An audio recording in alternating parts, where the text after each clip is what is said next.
Here's your wrestling news for August 5th, 2021. And your headlines for today include WWE SummerSlam will likely take place inside Thunderdome. Cody Rhodes teases retirement following loss to Malachi Black. WWE still cashing in on Bray Wyatt after release.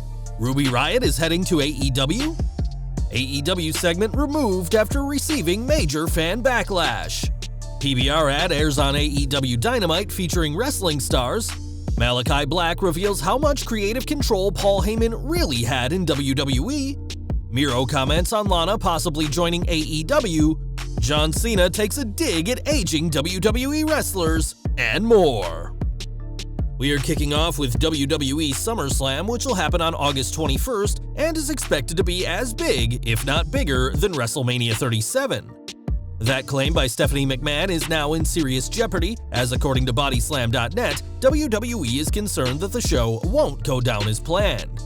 We previously reported how there is already a mask mandate for Clark County, Nevada, where Allegiant Stadium is located, and that's not the only issue for the company. WWE is also worried that mandates against large gatherings could stop all SummerSlam plans, with the internal expectation that they may need to return to the Performance Center or set up the Thunderdome once more, possibly in a matter of weeks. One source said that the feeling inside WWE is that SummerSlam can or will be canceled, and that the company fully expected to not be on the road in 4 weeks' time. Wade Keller of PW Torch notes that all plans for the show's arrangement are on hold for the time being, as anything could happen between now and August 21st. WWE is not expecting another round of nationwide lockdowns, but bans on mass gatherings within the next month are very likely, and this is a situation WWE is monitoring closely. Sadly, case numbers in the US have been increasing dramatically over the past month, and if this trend continues, all of WWE's plans for SummerSlam and after it could be in serious jeopardy. Over to AEW as this week's Homecoming Dynamite saw Malachi Black defeat Cody Rhodes in definitive fashion, but what came after also had fans talking. Post-match, Cody stuck around in the ring and thanked the fans in Daly's Place for making his life special, adding that he fired WWE and they didn't fire him. Cody also seemingly confirmed the reports of infighting, saying that despite it, he'll always be tethered to the executive vice presidents of AEW, and he started to take his boots off in the middle of the ring. The former TNT champion seemed ready to retire before he was attacked by Black, who smashed a crutch over his back in an odd way to end AEW Dynamite. At 36 years old, Cody has years in the ring ahead of him, but it appears the AEW founder was ready to bring his career to an end this week. We've got Bray Wyatt news next, as the decision to release him continues to be a sticking point for angry fans. On Raw, the crowd in Chicago's Allstate Arena made it clear that they wanted Wyatt, and it turns out they could have him, albeit at the merchandise stand. Wrestling Inc. reports that despite Bray's release, his merchandise was being sold at the show, and those Wyatt chants may have been encouraged by fans being reminded of his release on their way into the event. To be fair, WWE has every right to sell any merch in their warehouse unless they're contractually not allowed, such as in Brock Lesnar's situation. But whilst WWE was allowed to make money off Bray's image, we doubt selling merch so soon after his controversial release has done the company any favors with the fans. More from AEW, as plenty of former WWE superstars now call the All Elite promotion home, and their roster is set to increase very soon. According to Fightful Select, former superstar Ruby Riott, aka Ruby Soho, is in the plans to join AEW soon after her WWE release on June 2nd. They said, "Plans call for Ruby Soho, the former Ruby Riott, to make her way into the company, according to talent and industry insiders. As far as we know, Ruby's non-compete clause is up shortly before AEW All Out." The former superstar has kept a low profile since her release, doing a handful of interviews, and when a promoter reached out to her a month ago, they were told she's not taking bookings.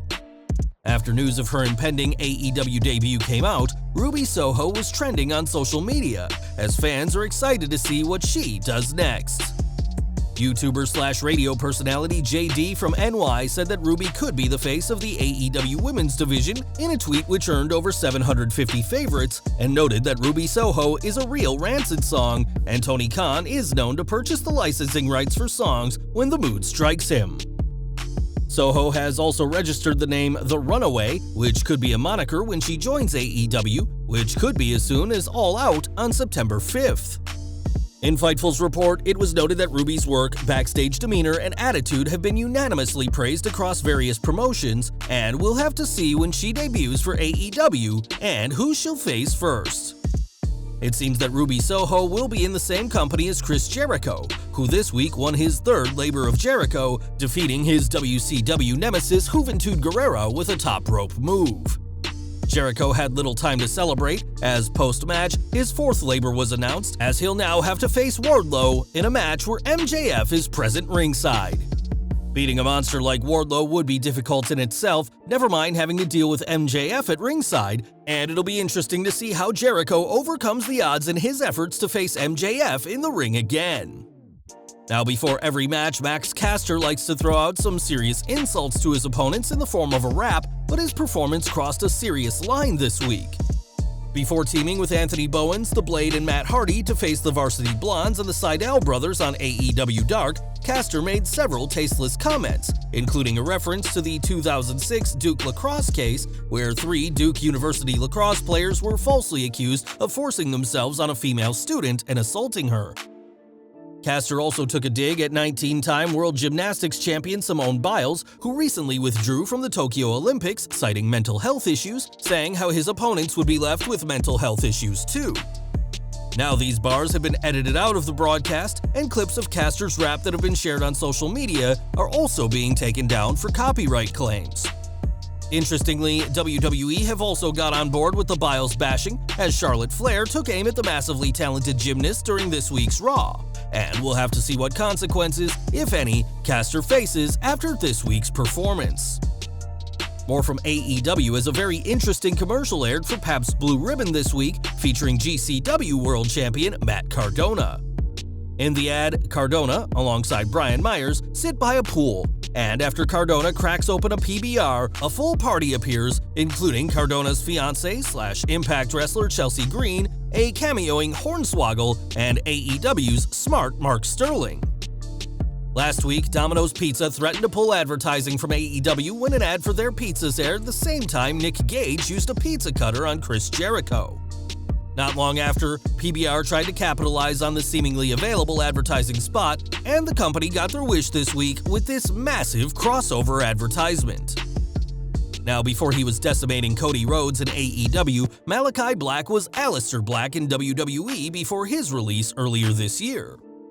When Black was moved from NXT to Raw in 2019, there were high hopes for him, as he was a reported favorite of Paul Heyman, who became Raw's executive director that same year. During the latest Talk Is Jericho, Black discussed his working relationship with Heyman and how he didn't have as much say as fans may believe the executive director would have. He said, "Since day one, me and Paul meshed. I love that man. He's always been really good to me. He's been blunt with me, and I appreciate people being blunt with me. Don't dance around the subject, just tell me how it is, especially in this business."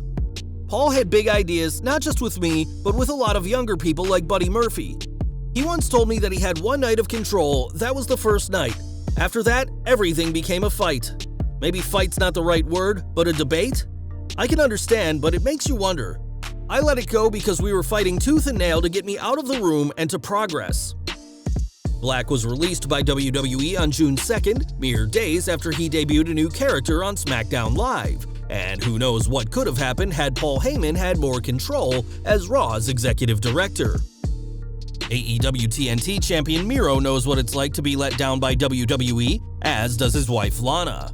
After all, both got over naturally as baby faces with the crowd, only to be cut by the company, with Miro being released in 2020 and Lana earlier this year. Since then, Lana hasn't appeared in any other promotion as she continues to wait out her 90-day non-compete clause, but there's speculation that she'll soon join her husband in AEW. Discussing that possibility with Action Sports Jax, Miro said that his wife's decisions are her own, saying, "Currently she's doing her own thing. It's not about me, it's about what she wants to do. She's been in the business for such a long time and came fresh out of nowhere. I wouldn't be surprised if she stays in wrestling because there are so many opportunities coming because she's one of the best. Outside of wrestling, she could always go because before wrestling, she was something else. My mind is blown if she decides to focus on a different career path, how successful that would be. Miro has been dominant ever since he became TNT champion, including retaining the title against Lee Johnson this week, and we're interested to see what he could do if Lana were once again by his side, this time in AEW. More from WWE, as John Cena's no longer a full-time wrestler, but he's acting as one throughout this summer. Returning at Money in the Bank, the summer of Cena is well and truly underway, even if John himself believes he shouldn't be the top star. Speaking to USA Today, Cena discussed wanting to be a full-time WWE superstar again, but how the company needs to move on. He said, "Man, I wish there was some sort of fountain of youth where I could be a full-time contributor. The longer they continue to bet on an aging prospect, that makes WWE's future a little bit less stable. I used to chastise people for not working as efficiently as the WWE, and as a young man, I failed big. I was judgmental, and I was apprehensive, and I wanted to be back in the ring because I love that immediate gratification." Full-timer or not, Cena will face Universal Champion Roman Reigns at SummerSlam for the title, in possibly the biggest threat to the Tribal Chief. And we're ending today with NXT, which saw Bronson Rechsteiner, the son of Rick Steiner and nephew of Scott, make an appearance on this week's show. During a brawl between Samoa Joe and Karrion Kross, Joe fought off security at ringside as they tried to contain him, which included Rick Steiner, who Joe put to sleep with the Coquina Clutch. Bronson wasn't the only second-generation star there, as Cal Bloom, the son of Wayne Bloom aka Bo Beverly, also worked as security, and we'll have to see where their careers go after this first taste of NXT TV. Well guys, that's our news for today. Please share your comments below. Also hit the like button, subscribe to our channel, and hit the bell icon to receive all notifications. And as always, thanks for watching.